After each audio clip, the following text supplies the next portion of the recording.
My name is Nick Spencer, and I'm here today to talk about Flow, which is one of the best tools Salesforce has come up with ever, in my opinion. Quick background about me. I've been a Salesforce administrator for 10 years now. That's a lot of release exams that I've done, a lot of notes I've read for those, which is great fun.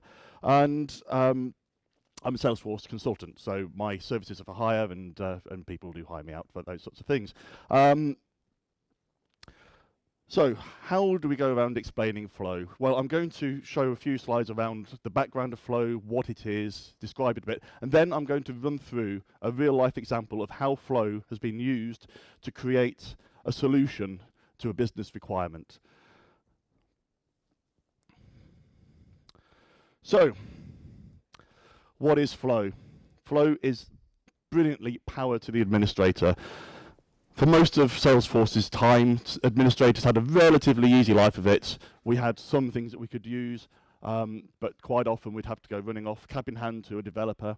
Don't get me wrong, I like developers. Some of my best friends are developers, but they are, as soon as you hit a problem that required having to update multiple records or create records, then you were straight away in the land of a developer. But with Flow, we're able to suddenly look at deploying processes with clicks only. So once we get to that stage, we're thinking, well, if we just have to, if we can start deploying these processes through a click path, through click-only tools, then your imagination has to start springing into life. For all you administrators out there, you now have to start thinking, think of all the things I can now do with this tool, what I can do that was previously out of my remit, out of my thought. So the restrictions within how you're thinking has got to shift from the platform to your imagination as being the controlling factor. These are just some examples I came up with when I sat down. So, I always think it is worthwhile knowing how we got to get Flow. How did all this come around? In the beginning, Mark Benioff created Salesforce and he thought it was good. No, that sounds a bit too. In the beginning, we've always had workflow on Salesforce, and workflow is a fantastically stable tool. We all use it for updating fields, for creating tasks, for sending emails or outbound messages, and it sits there doing its job really well, very quick and easy to set up, but it is very restrained in exactly what it can do. Now, back in 2009, so not that long ago, there was a company called Visualforce, which was doing some interesting work, and so Salesforce decided to dip hand in pocket and buy it. The product they had was called Visual Workflow, and it sat externally from Salesforce. So we were talking about something that went against the Salesforce mantra. This was software you had on your machine to run this stuff. And it's a separate package. The reason I'm telling this now is because it's worth remembering when we look at it, to think of it as a sort of separate package to Salesforce that's complementing and enhancing Salesforce rather than being actually within Salesforce. So, Visual Workflow became Flow, and it got embedded into Salesforce. No more software on the machine, which is great. So Flow today will work in your browser as long as you've got Flash. Now, there was a slight problem with this, which is that it can be quite bemusing when you first look at Flow to try to get into it and work out how to use it. So someone, I don't know who, but someone much cleverer than me, decided to create a cut-down version of Flow, which restricted some of the things that Flow could do, but at the same time made the whole thing a lot easier to set up and to use, and that's where Process Builder comes from. So all of you that love Process Builder, and hopefully all of you have been using Process Builder, that's its origins. So we have got this strange situation where we've got Process Builder and we've got Flow. So what's the best way of thinking about them? There's Process Builder, that's Flow. And it's going to give you a lot more to go through it. So Process Builder is Flow Lite. It's easier to use. Because it's easier to use, though, I would say, if you can do it in Process Builder, do it in Process Builder. Just as I would say, if you can do it with a workflow, do it with a workflow. There's that sort of succession of tools there. But as soon as you have a branching process that's requiring more than one yes, no, and then another yes, no, or maybe not just yes, no, you want multiple choices coming out of it, you're dealing with multiple records, or you want a flow that comes back round to itself, doesn't just branch out and then hit a stop, then you need to think about using flow. Also, flow has a user interface option as part of its package, which we'll come across later, which is quite cool. Right. That's ruined the animation on that. Sorry about that. So, today's demo, what are we going to be showing? Building a flow for product bundles. Anyone here who has sat a Salesforce exam for one of the certifications will be very familiar with universal containers. So, universal containers have a number of product bundles that they want to sell. These are bundles that are made up of other products that they already sell that need to be specifically set up so that they're at a fixed price, fixed quantity, and are sold as a complete set. So what's a product bundle? Sometimes it's called a sales bomb, sometimes it's called a product bomb or a packaged product or sales bundle. That's what the requirement is. Now, my solution that's going to use flow is not just going to use flow. It's got 4 elements to it. So it's a nice menu here. We've got a nice starter. We're going to have an opportunity record type. The main chunk of this is the flow that's doing the work. And then we have the world's simplest Visualforce page. I'm not sure I can trademark that, but I thought I'd have a go. And yes, this is code. Don't panic. Don't panic. It is very, very simple code. And then just on the little afters at the end there, a custom button to set the whole thing running. So, time to be an awesome admin. I bit that off from someone else. First up, on the starter there, opportunity record types.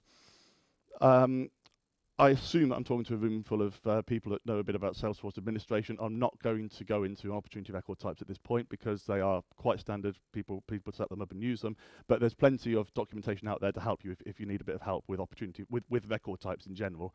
But basically, the situation is here that we want to have 2 different types of opportunity. We want to have a bundle opportunity and a normal sales opportunity.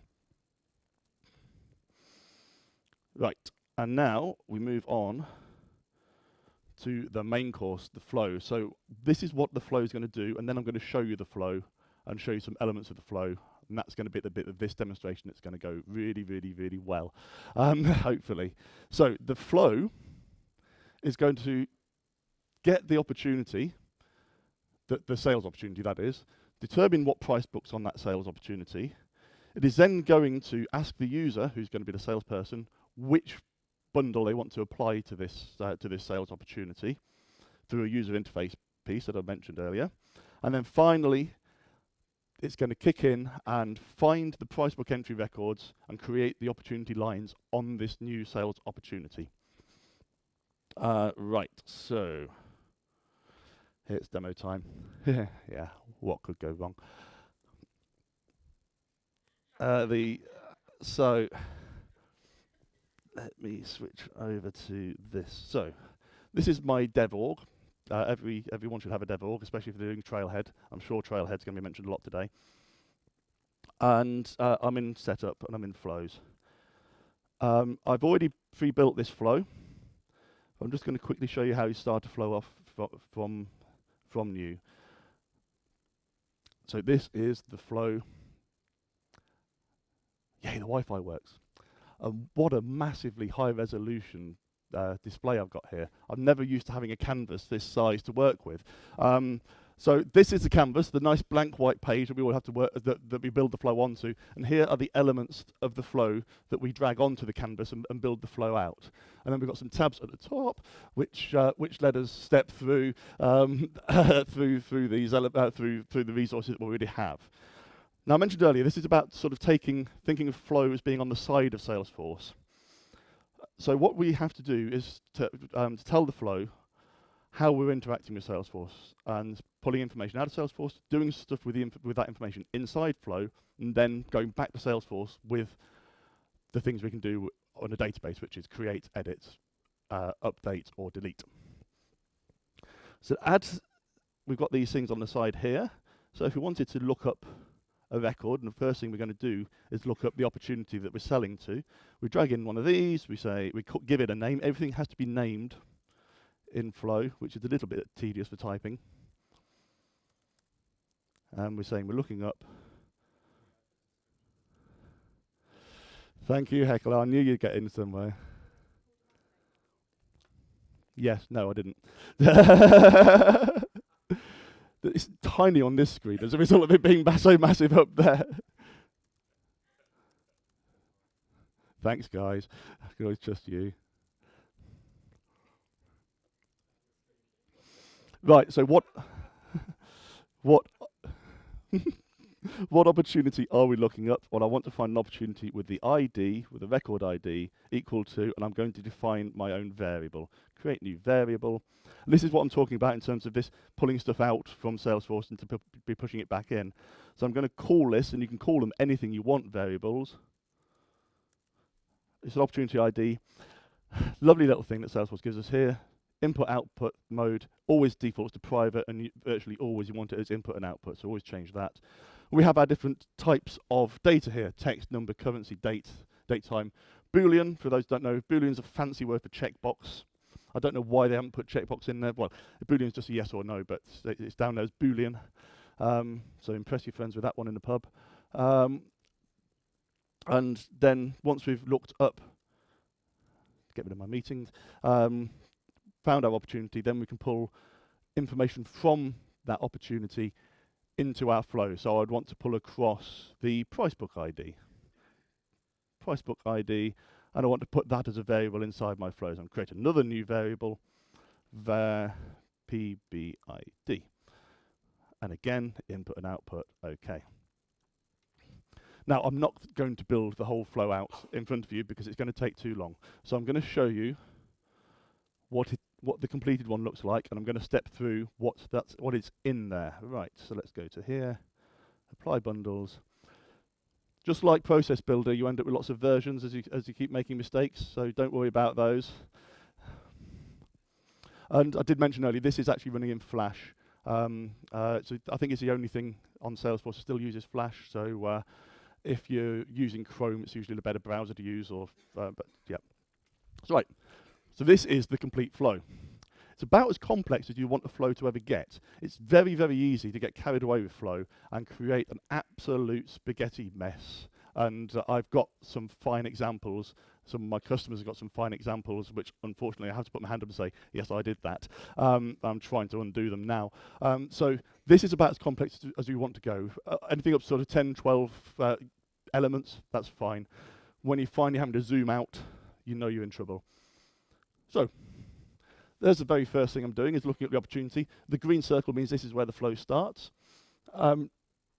From looking at the opportunity, like I said, we're going to be creating opportunity lines onto our new sales opportunity. That's the endpoint for this. To create opportunity line items, we need 4 pieces of information, which is the opportunity ID, the unit price, the quantity, and the price book entry ID. If you're doing this using a data loader, that's the information you'd have to give it, the data loader, to create an opportunity line record. So this flow is about getting those 4 pieces of information for all of the products that are on the bundle. So we look at the opportunity. We check to see whether there's a price book on there. When an opportunity is first created, it doesn't necessarily have to have a price book.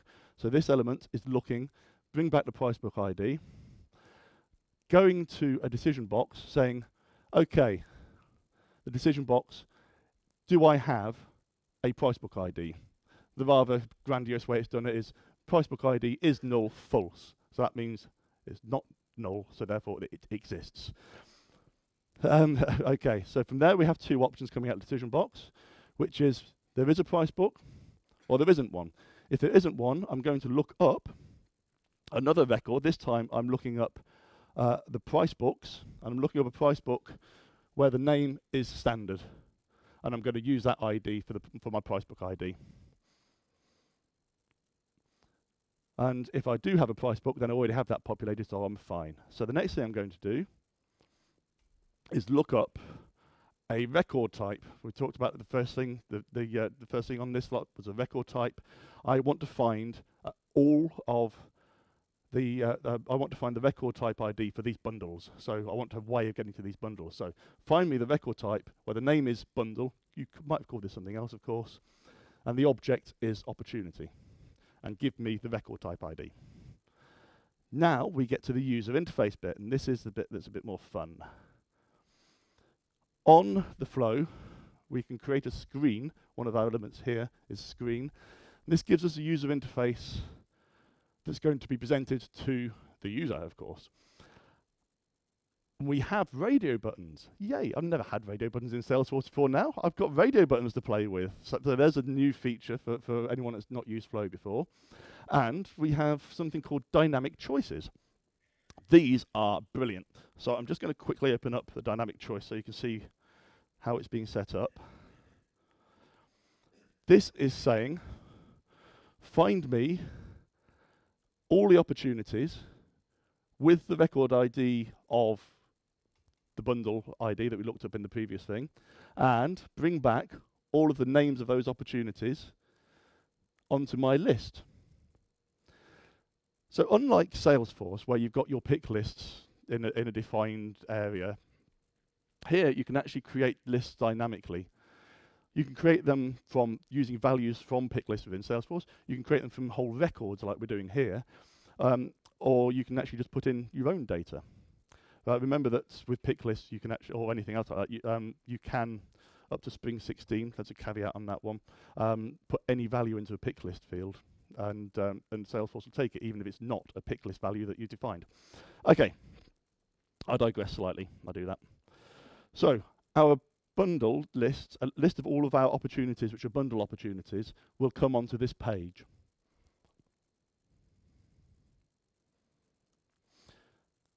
So then what do we do? Well, the user is going to pick one of those bundles, which then gives us some information to go on. We now have which bundle the salesperson wants to apply to our new opportunity, to our sales opportunity. Now, on the left-hand side here, we've got these things called, which are record updates and record creates and record lookup, record delete. Then there's fast create, fast update, fast lookup, fast delete. I don't know why they went with the word fast, and I still haven't found anyone that's able to tell me why they call them fast. All it means is multiple records. So it should be multi-update, multi-lookup, multi-create, I think. But if it's fast, then it's multiple records you're dealing with rather than one record. If it's just record update or record lookup, you're finding one single record.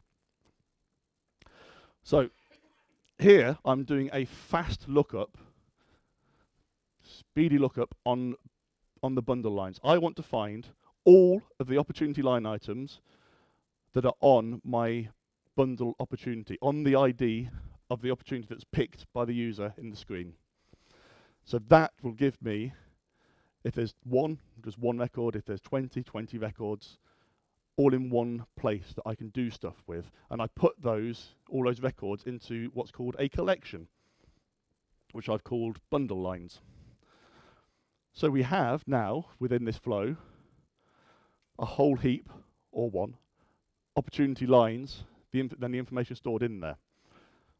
So now we quickly move through, we loop through these opportunity lines using the loop option on the flow.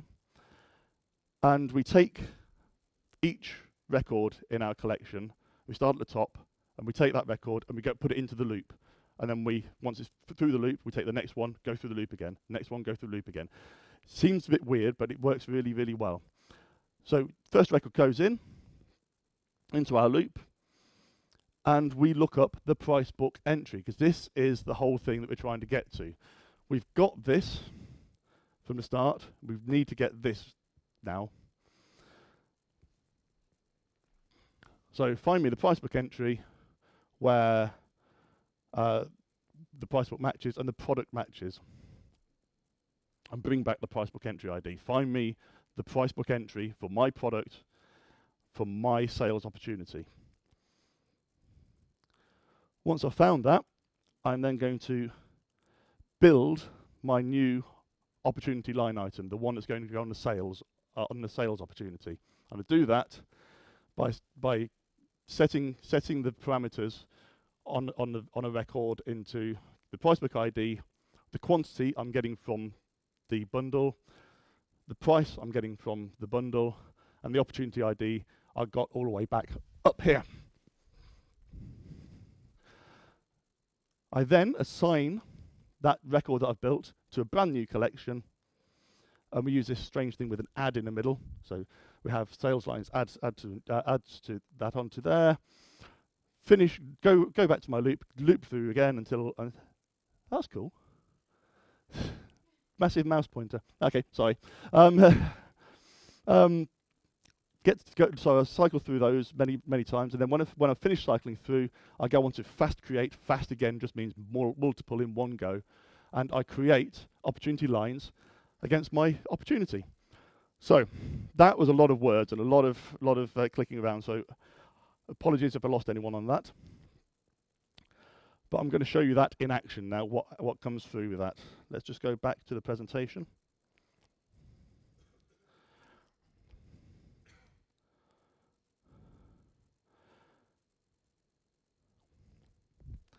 Right, so the second element of our solution is now sorted out.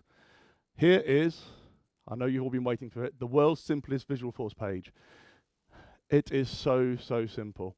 On the back end of this presentation, there's a link to the blog post which I've done on this, which details this in a lot more detail on this. So you can just copy and paste this. You don't need to worry about writing this down or anything, but to quickly run through the elements that are here. I'm saying open up the standard opportunity controller. I want to open up a flow page with that flow name, and I want to pass into that flow my ID of the opportunity as the opportunity ID. And that's it. And then the rest of the page I want to fill up with the opportunity. And when I've finished from the flow, I want to go back to the opportunity record that I started from. That's all that's doing. It's 6 lines. Copy and paste it because it's so useful. And I didn't write that. A developer friend of mine called Darren wrote it, and I've piloted it and reused it over and over again. Finally, we need a custom button. All the custom button is going to do is sit on the opportunity, opens up our Visualforce page, and it opens it up in an existing window without header or sidebar. So let's have a look at this then in action.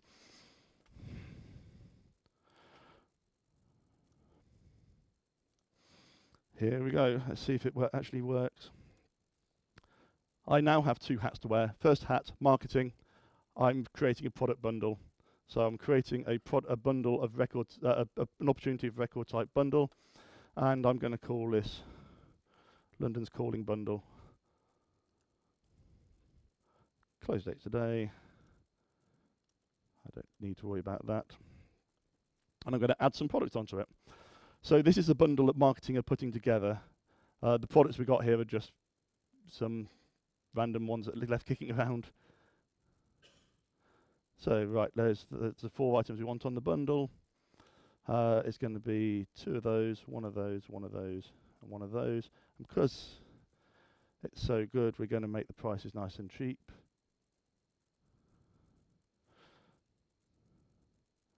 £5,000. Yeah, let's go really cheap on everything here. That's it. Marketing's job's done. I am now a salesman. I'm selling to Smith's Enterprises. I come into here, I create a new opportunity, which is a sales opportunity, and the opportunity name is London's Calling is Ace. That'll do nicely. I've got a silly validation rule in there. It's got that there. I have my custom button which says Apply Bundle. So I've got no products on here at the moment. I click Apply Bundle. There's my UI. There's the Visualforce page element. Well, the whole thing's Visualforce page. There's the element. Here's our user interface. It's created on that dynamic pick list. It's created a list of all of the bundles that are currently on this system. There's our new one that we just created. I can select that as a user, hit next, and phew, there's a relief. All of those products at those prices have just been applied to this opportunity in one go. So from the salesperson's perspective, that's as easy as it's going to get. And from the marketing person's perspective, they didn't have much of a problem either. So those 4 elements are really, really powerful when they're put together like this. I quite liked it anyway. The only other way to do something like that would be to buy a product off the App Exchange or go into code. Right, now, we do have some things that we need to consider here. Governance limits. There's a phrase that most admins do not know and don't usually need to know. When we're creating that flow, it's doing some code stuff in the background. We can hit some limits. So if you're doing lots and lots of loops, lots and lots of different queries in there, you can hit something called a SOQL limit of 100 SOQL queries. If you set up a product bundle which had, say, 200 products on it, you might be getting into a dangerous territory with this in terms of it might not be working too well at that level. And we then need to consider there's 2 different types of flows.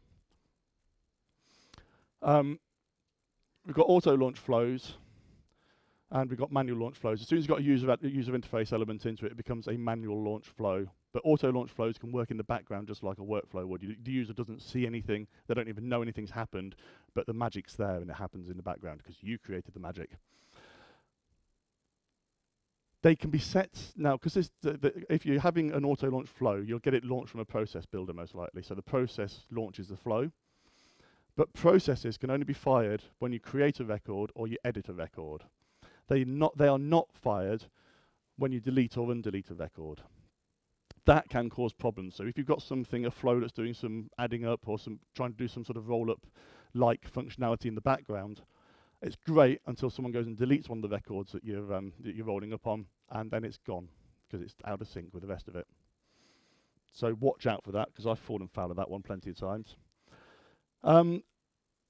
Lightning and Salesforce 1, quite often with that Visualforce Page you saw, if that was on a Lightning environment, it would switch back to Classic View. And in Salesforce 1, it would go into Classic View. So yeah, you need to watch out for that. I'm sure that'll be improved soon. And how could I improve that flow that we saw? It's complex enough, isn't it? I know it is complex, and sorry for throwing something that complex at you on a Friday morning.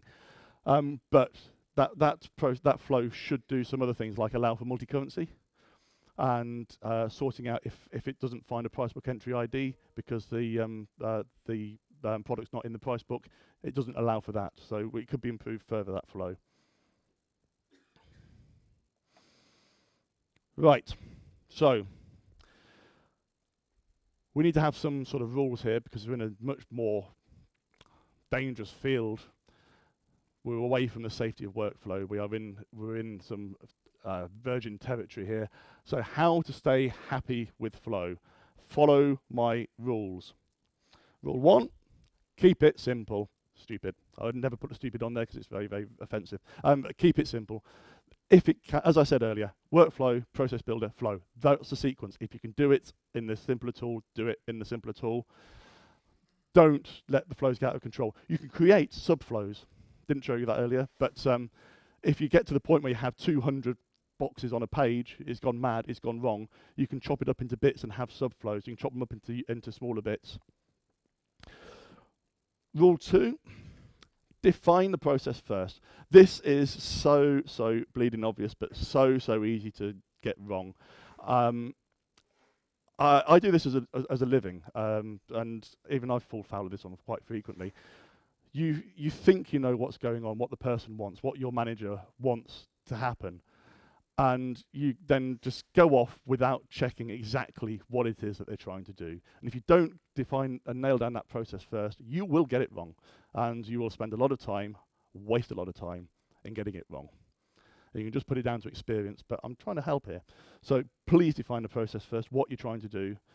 It might have, in my example, if I'd got the wrong end of the stick on product bundles, I could have built all that for no good reason at all. And it turns out all he wanted was a single product that someone else knew about, and that is just a single product to go onto an opportunity rather than this thing that expands out. Rule 3. Consider all the routes. I've already said this twice, so I'm not going to do it again. Workflow is the best if for simplistic reasons. Do it in Workflow, do it in Process Builder, then do it in Flow if you can't do it in the other two. And in a rule 4, there is no rule 4. That's a homage to Python, always try to get one of those in. Rule 5, test in a sandbox. Flow is an Enterprise Edition feature. Function, so Enterprise and above. So if you've got Flow, you've got a sandbox. Use it. If you've got a full copy sandbox, well done. They're great. Congratulations your boss on spending the extra money. But test it in the sandbox before deploying. And if you, the full copy is great for load testing it. Rule 6, please test all your flows thoroughly in a sandbox before deploying. It really is that important to do that. So, you've been sat in this room and you've gone, nah, rule 5 and 6 are not for me. What happens next? Well, you need to have a big inbox because Flow's error handling has been improved greatly since it first came on the scene. What will happen is that every time the Flow hits an error, so it tries creating a record that it can't create because it's a validation rule. That's one of the classics that always happens. So create this record. Can't, validation rules kicked in and told me to go away. You get an email which goes through the entire, and this is the very top of it. This one would go down probably onto the northern line if the whole thing was here. It steps through every element of the flow that it went through, showing the IDs of the records and what happened. This decision was made because it met these criteria, and it goes on and on and on. At the very bottom of this huge email, it's like, oh, then you hit a validation rule, it all went tits up. So that's what happens. You will get loads of those if you don't test. Right, so where can I find out more? Hopefully, I've tweaked your imaginations a bit in thinking about what I can do with Flow.